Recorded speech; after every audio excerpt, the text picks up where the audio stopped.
So how long have you been with us? In education for 20 years. Before that, natural resources. Long time. Was it different? Was it different 20 years ago than this ago? That would be better. We had a lot more there. We got a quorum then with Santiago? Now we still need.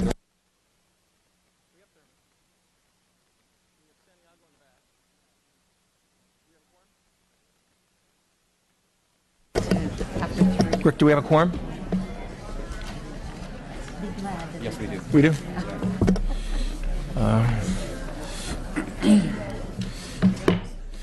Good afternoon. I am calling the hearing of the Assembly Education Committee to order. Will the Secretary please call the roll to establish a quorum? O'Donnell. Here? O'Donnell here. Chavez. Here. Chavez here. Kim. McCarty. Santiago. Here. Santiago here. Thurman.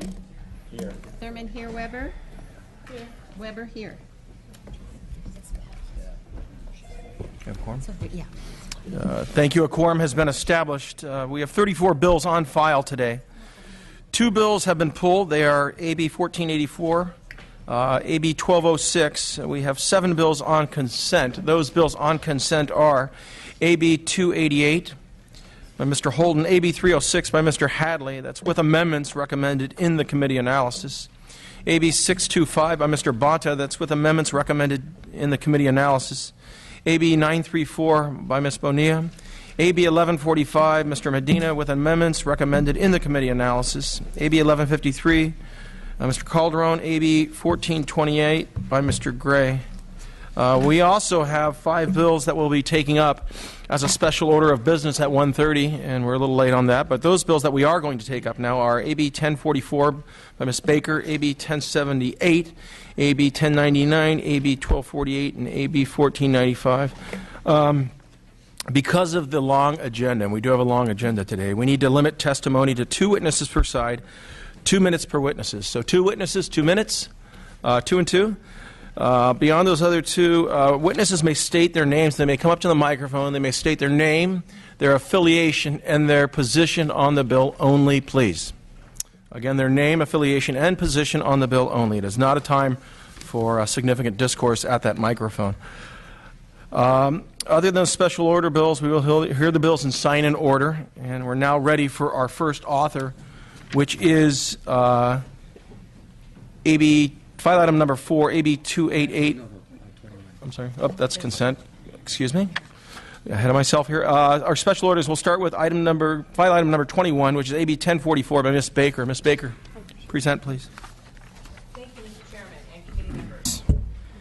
I'm pleased to present to you today AB 1044, which amends Ed Code Section 44955. This is the section known as the Reduction in Force Layoff Statute. Requires school districts to base their reduction in force decisions or layoffs on teacher seniority only.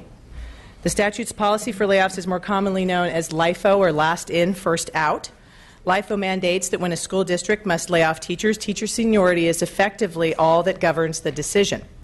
As a result, more junior teachers or the last to be hired are the first ones to be let go, while more senior teachers are spared any consideration.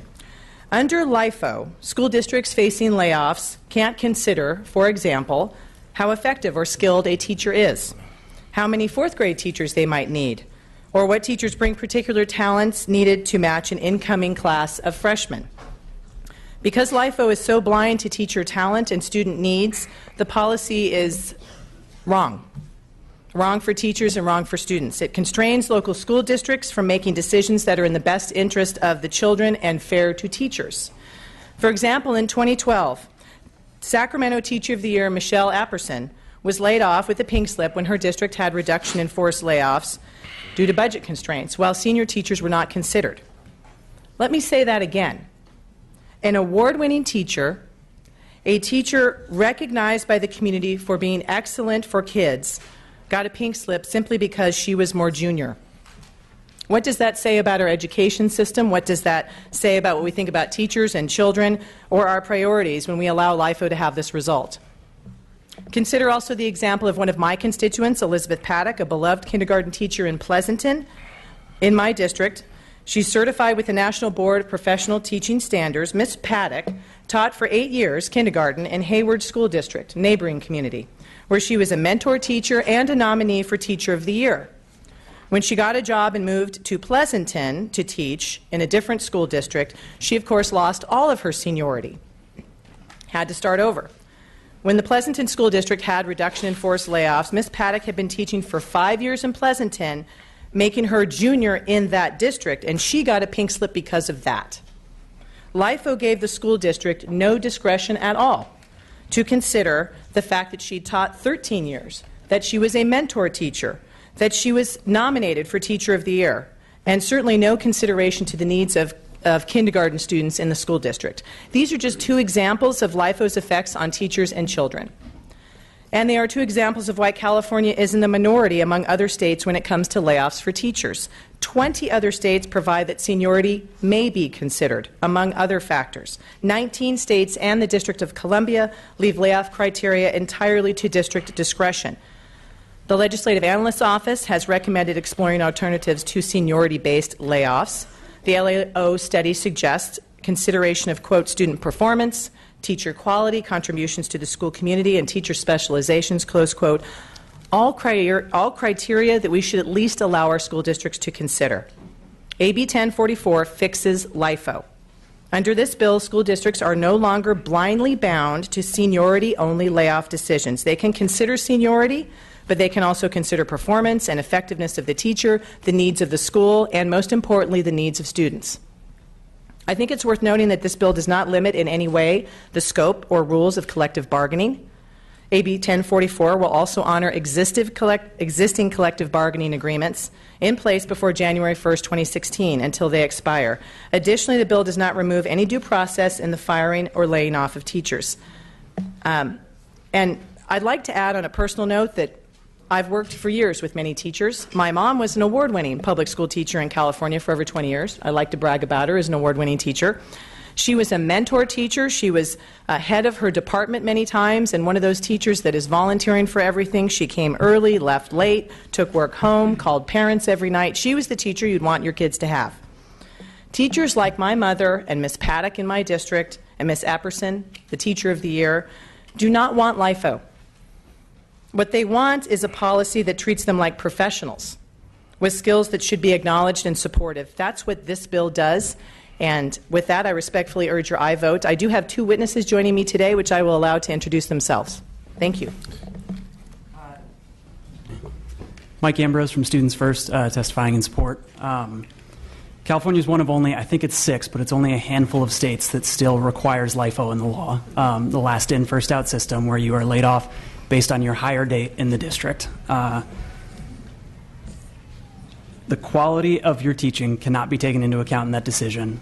The disproportionate negative impact on high-need schools and on high-need students can only be taken into account and is only taken into account in very, very limited circumstances, and it is not happening in most of the state. The court in Vergara called California's current reduction in force laws unfathomable, and in fact found them unconstitutionally bad for students in the state. The current system is not without its reason, and it's not irrational, even though it leads to irrational results like letting go of Teacher of the Year.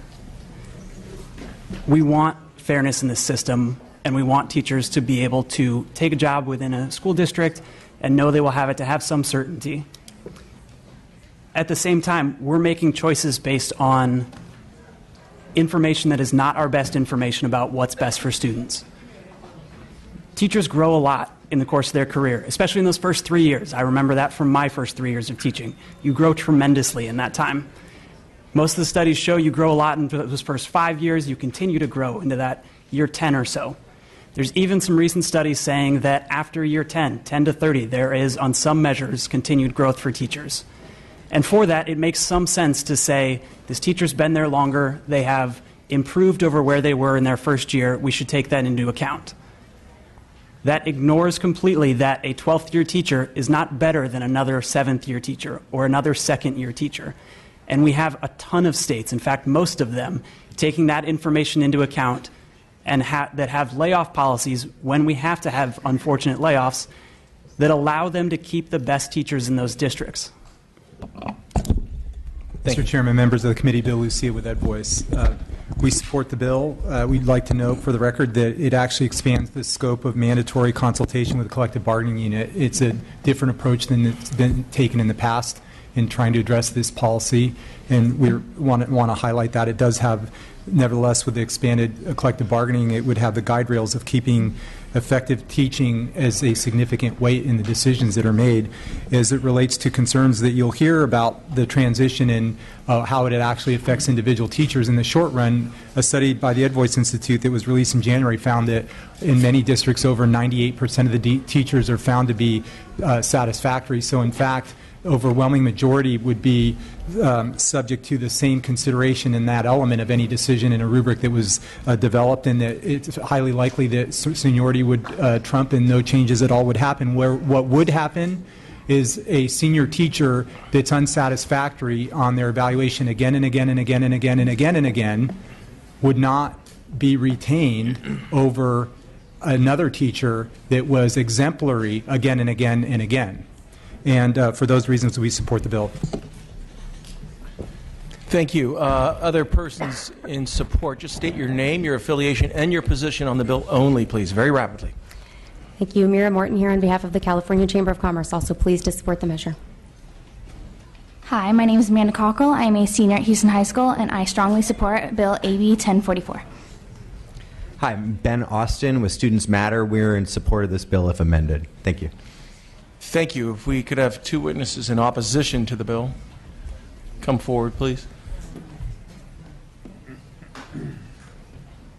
And if you're going to speak in opposition to the microphone, you can come up now and just wait for the two in front to give their testimony, please. Mr. Chair, Seth Bramble here on behalf of the California Teachers Association, respectfully in opposition to Assembly Bill 1044. Certainly recognize it's a tragedy when a teacher of the year gets laid off. We're losing a lot of good people in layoffs, some who have gotten rewards and some people who haven't gotten rewards, especially in those years when we had budget cuts. We lost a lot of good folks. California has a distinct and separate process for laying off teachers and for dismissing teachers. And those two processes are totally separate and must remain separate. They serve totally different purposes, and they're both very valuable. The dismissal process is about competence. The dismissal process is about performance.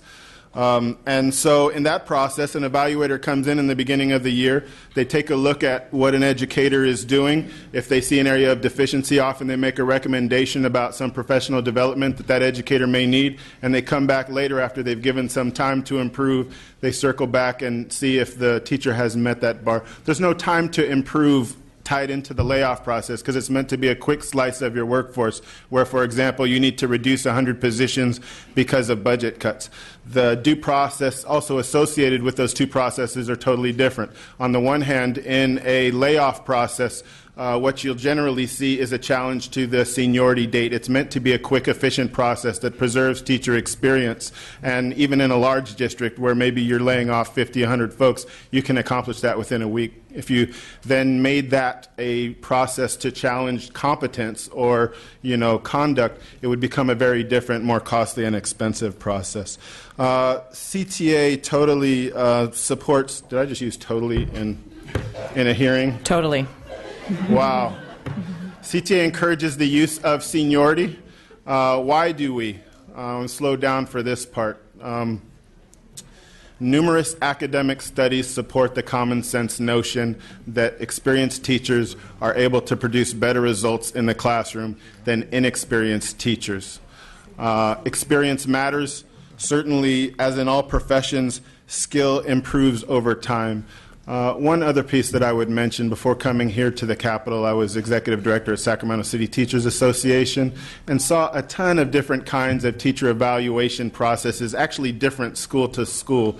And so the idea that you would be using this, I really appreciate, Mr. Chair, that you have a vehicle that came through last week around teacher evaluation, which hopefully will bring a little more consistency to the process. But right now there is a lack of consistency. So if you have totally different evaluation procedures and you're now moving to a system of doing layoffs based on these different procedures, you're going to have there are some situations where the process is going great. There's some situations where the principal is totally overwhelmed and sometimes not doing an eval or just checking folks off. And in a really problematic process, there are some principals that are still doing their own thing. They're ignoring whatever's happening in the district and what they're doing. I had a principal that passed out a book to the teachers and said I'd be evaluating folks based on this book, or in a worst case scenario, exhibiting things like favoritism, retaliation, discrimination, and all those things that seniority is meant to protect against. Walking into a classroom, intending to find a problem in that room, wrapping it up right now, and seeing, for example, a student tapping their pencil and saying, let me find something here.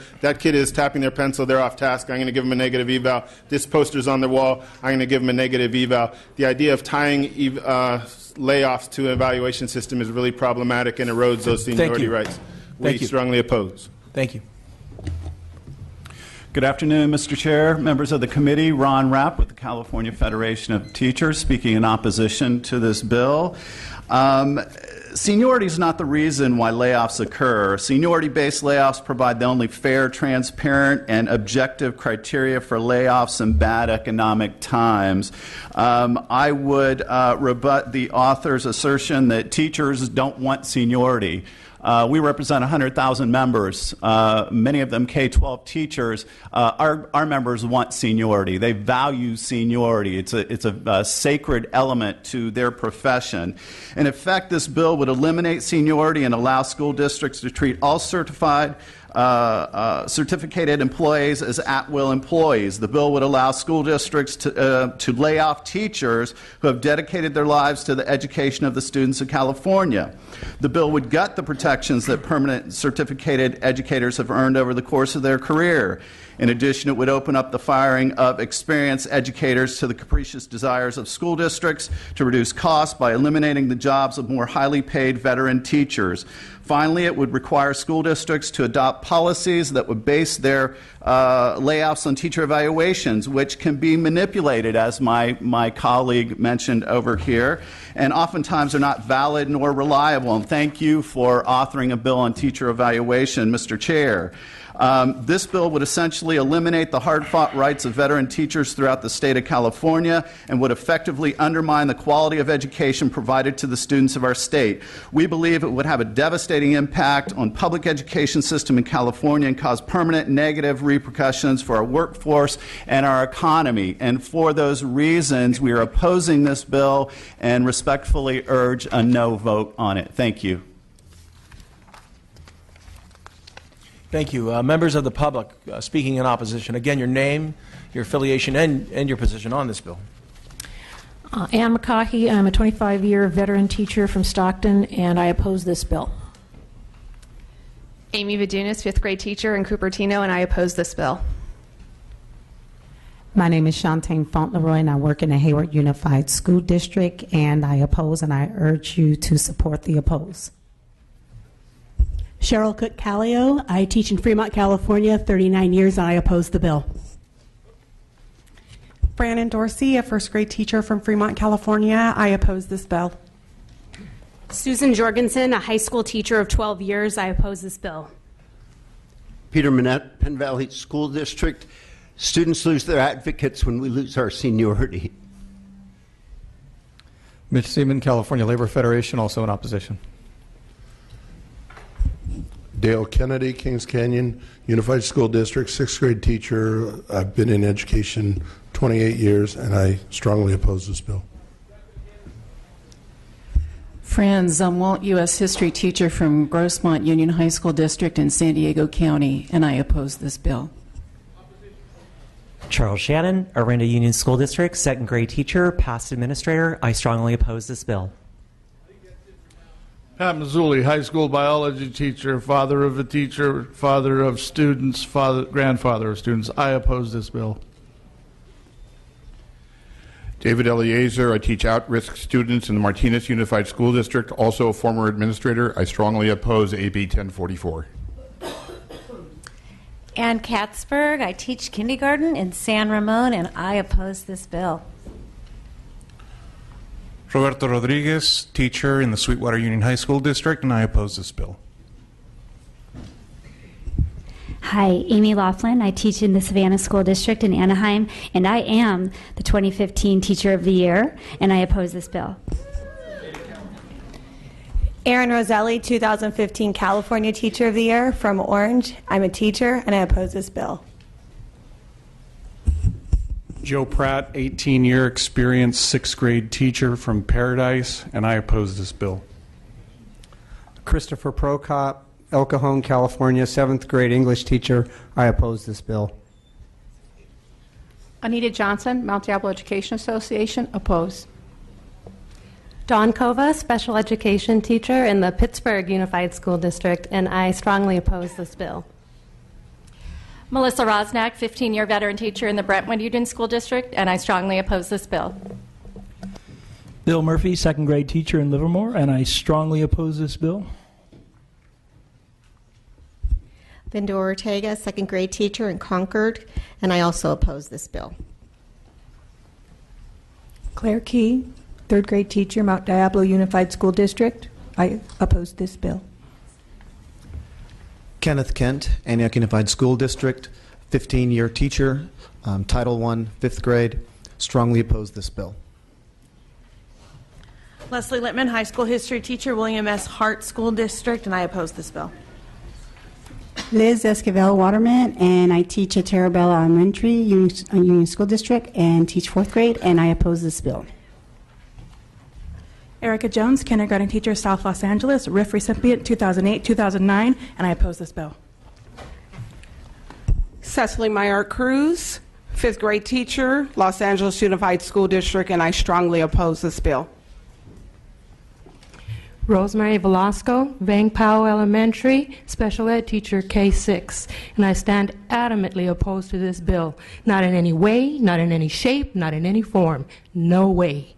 Thank you. Luciano Ortiz, 2nd grade teacher, the Port Hueneme School District, and I strongly oppose this bill. Sarah Savakul, Antioch Unified School District, high school teacher, and I also strongly oppose this bill. Steve Henderson, representing the California School Employees Association, in opposition. Michelle Castro, the Service Employees International Union, representing over 100,000 classified employees who also oppose this bill. Thank you. Bob Donovan from the San Ramon Valley Education Association and a teacher at California High School for 35 years. I strongly oppose a bill that's based on the bad teacher narrative.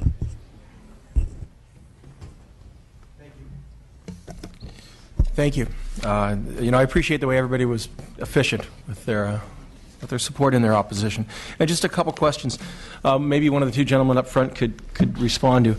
My understanding is that current law, and this bill actually may not be needed because current law allows school districts to jump over more experienced teachers, or actually, what it would allow them to do is lay off very experienced teachers if they don't have the necessary skill sets for the school to function. Is that correct? Mr. Chair, Education Code 44955D is very clear in giving a district the authority to deviate from seniority when somebody has when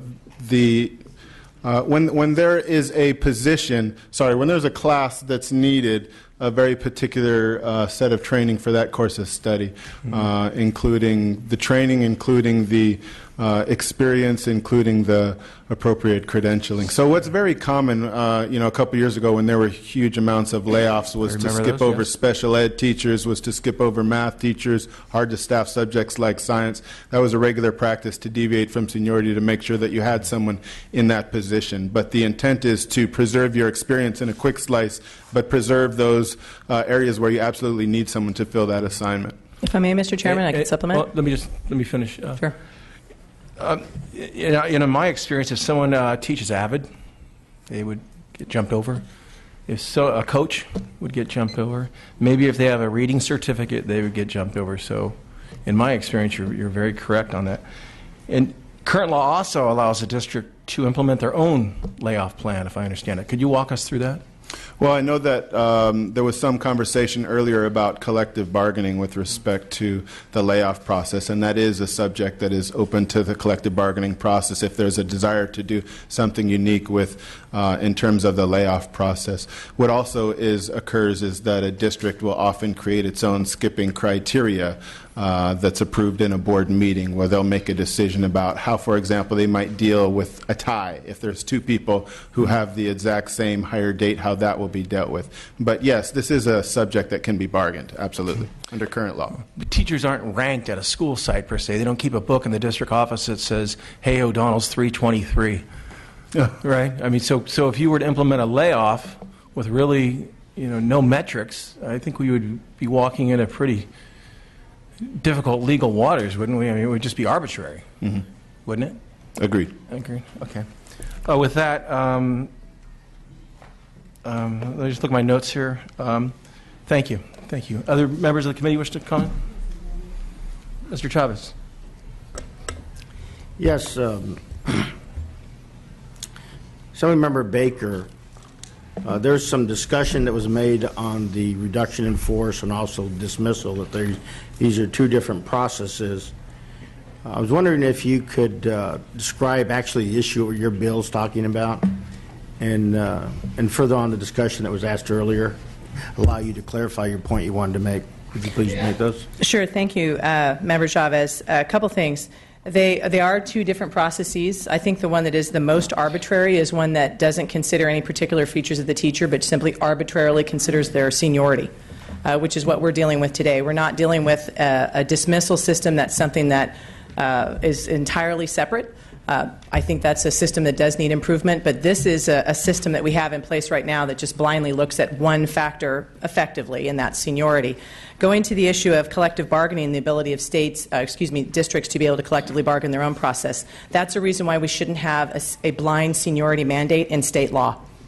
There's no reason for us to have that. We should be allowing our local school districts to work with their teachers to figure out what will be the best way to do it. It should not be something we have in state statute. We don't need it.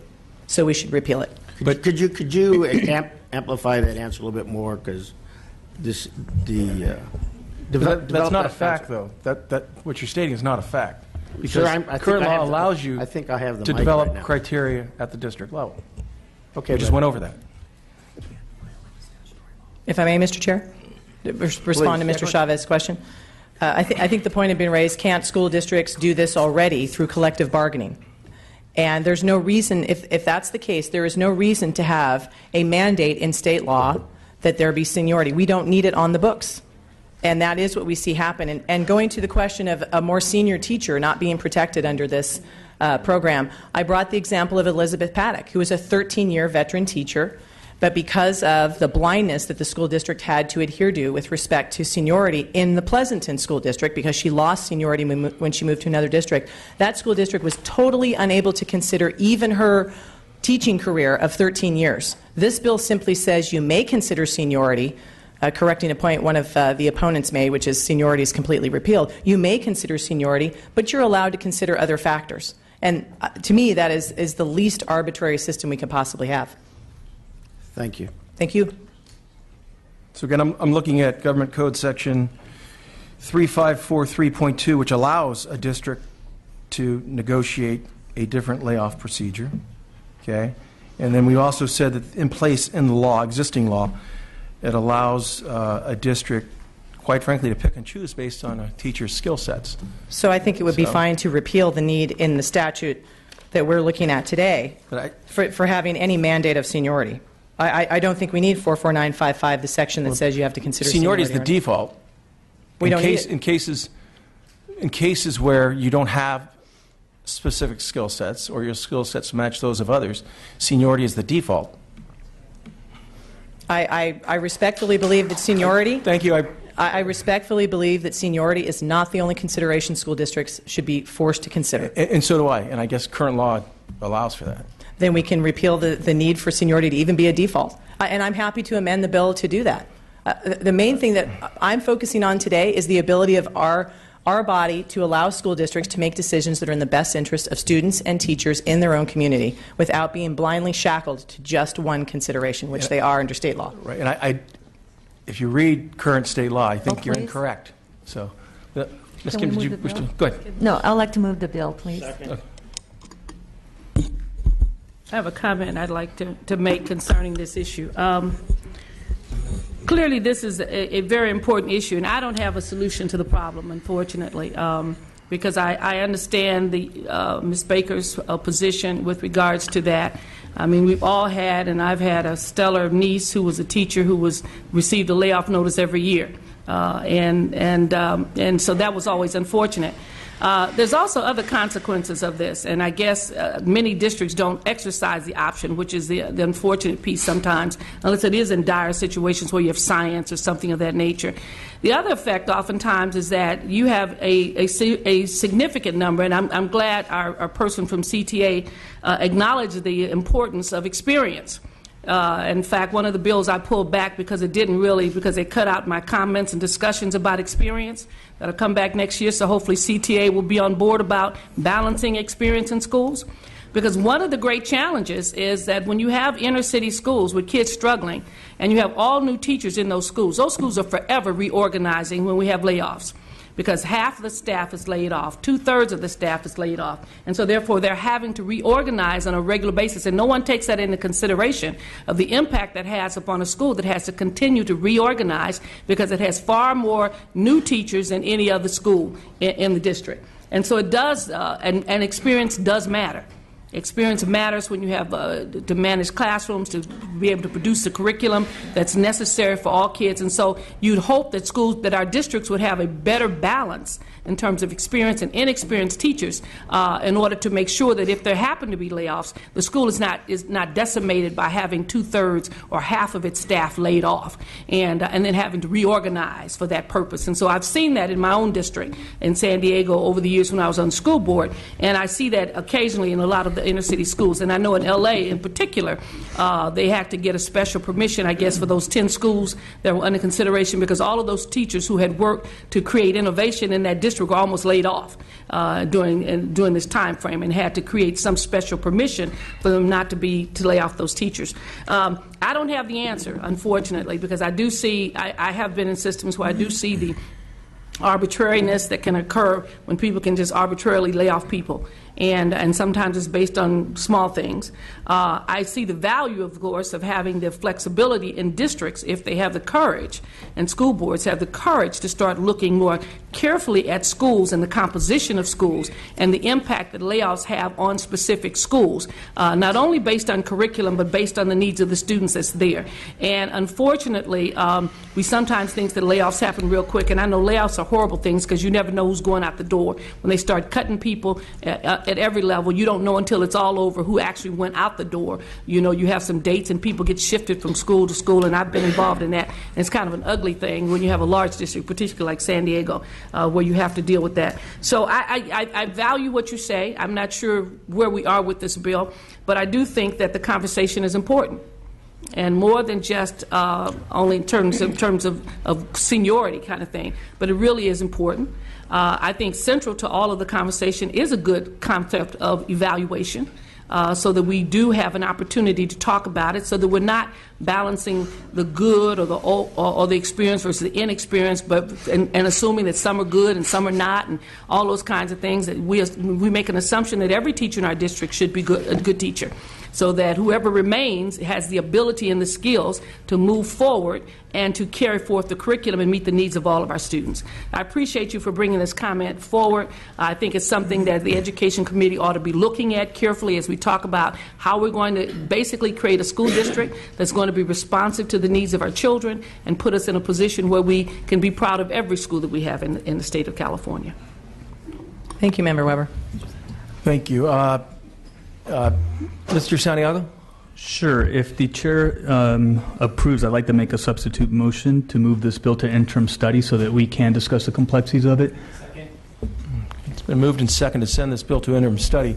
Any further comment by the committee? What does interim study mean? That's a great question. My understanding is what we'll do is the bill won't move today, obviously, and we would take a look at the topic probably over the next year. And Ms. Weber, you brought up some great points. And, you know, if I could just highlight one of your points is that our urban schools, our very urban schools, sometimes don't have a great deal of experience. And sometimes it's not due to layoffs, oftentimes. And I think this time is coming again because we're walking into a teacher shortage. What happens is they're the training grounds. They get the first, second-year teachers. And once they get first 1 or 2 years in, they've got their skills down. They bounce out to another school district that might be quote-unquote more preferred. So I think that has to be part of the conversation as well, and when you talk about experience. And I very much agree with the points that you've made, though. If I may, on the interim study, all of us sit in all types of committees, and there's a lot of them are very complex, especially in the healthcare area. And it's very often that we'll have members say, well, I see some issues with your bill, but I'm going to allow it to go forward because I want to work with you and how we can come to a conclusion. In the 3 years that I've been on sitting in committees, I've never heard this maneuver from the floor of an interim study. So it tells me, I may have fell off the truck last week, but I don't think so, that essentially what we're going to do is kill this bill without killing it. And I think we ought to either A, agree to work with the bill as we do in all other committees, or call it for what it is and vote it down. So I would not support an interim bill. Thank you, Mr. Chavez. You may close. Thank you, Mr. Chairman, and I appreciate the good points today, and particularly want to thank Member Weber for her thoughtful acknowledgement that it is a complex issue and does deserve consideration. But I want to make sure I distill us down to what we're really talking about here. We have a system that says you can consider seniority, and that's it. This bill says you can consider seniority and more. It does not say you cannot consider seniority, don't consider the experience of the teacher. It says you school districts may consider seniority and more. And with respect to what's in the state law as default, I think that should be our default. We should not have a system where the default is seniority only. If local districts want to collectively bargain for something else, it's more specific and different criteria, our system should allow that, but our default should be what's in the best interest of students and teachers and districts. Not just seniority, but greater considerations than that. I strongly urge an aye vote and strongly recommend the members resist the temptation to simply do a study of an issue that is crystal clear for what we can do for our communities. It's no more complex than that. I'm happy to work with any member of this committee to amend this bill right now with the language right in front of us or in the future and make it work for what's in the best interest of our students. And I thank you for your thoughtful attention. I urge an aye vote. Thank you, Ms. Baker. Madam Secretary, please call the roll. The motion is to move to interim study. O'Donnell? Aye. O'Donnell, aye. Chavez? No. Chavez, no. Kim? McCarty? Aye. McCarty, aye. Santiago? Aye. Santiago, aye. Thurmond? Aye. Thurmond, aye. Weber? No. Weber, no. The motion passes. Thank you, Mr. Chairman. Thank you.